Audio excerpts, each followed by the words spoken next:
dog keeps moving away, hovering is going to have to be a big part of this if they're going to try to reach him. It is, and you know, our pilots are some of the best pilots anywhere. We've got a great team with the city and the county, and hovering it is a very tough.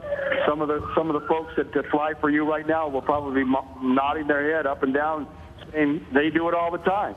Yeah. Get this picture. They're hovering at about 5,000 to 8,000 feet, maybe even more, zooming in on this shot. So they can relate to our helicopter pilot trying to keep this bird in position with the wind and the weather and obstacles, clouds coming by that basically almost blanked out your screen there for a small time. Yeah.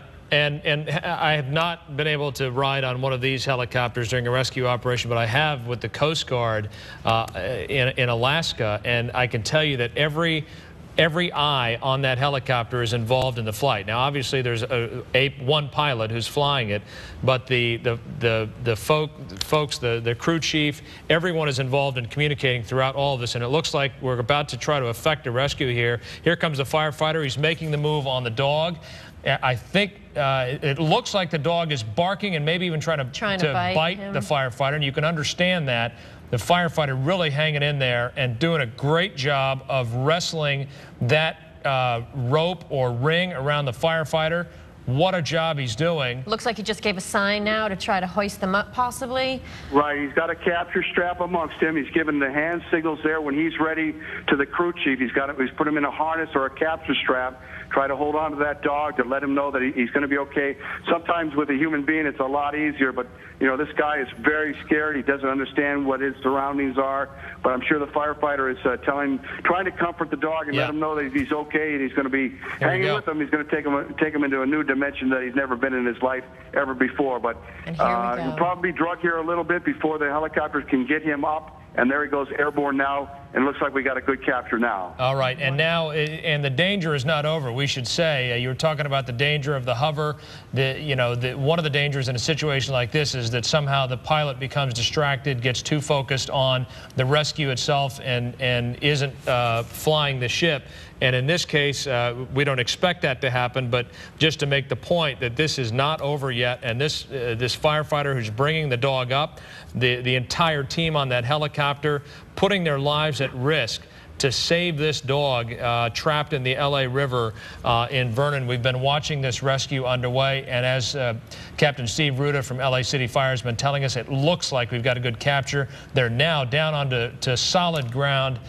Wow.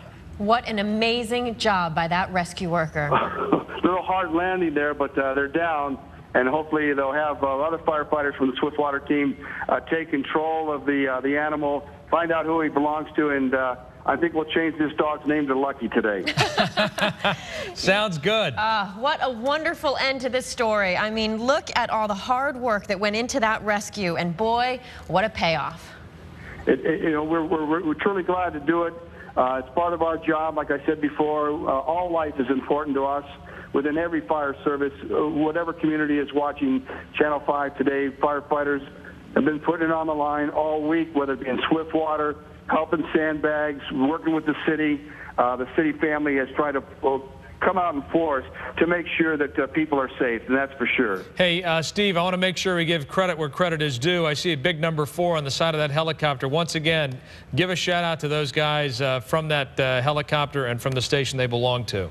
Exactly, and I'm going to find out who those folks are that are working today, and maybe we can have them give a shout out to you guys as well. Maybe we'll have you all meet over us at Air Ops later this afternoon to do a play-by-play through the hands and the eyes of Air Operations LA City Fire. That is fantastic. And now they've got the dog and literally taken the dog into the paramedic unit to make sure if it needs any medical care, I guess. I don't know if you guys don't have veterinarians who you travel around with, do you, Steve? We don't have any veterinarians, but I'm sure what the biggest thing is we're talking about the human beings and how to survive if you were in the water. Hypothermia and is the biggest problem that anybody will experience, including this dog. It's been in the cold water, it's expelled energy, and you just can't get your limbs moving.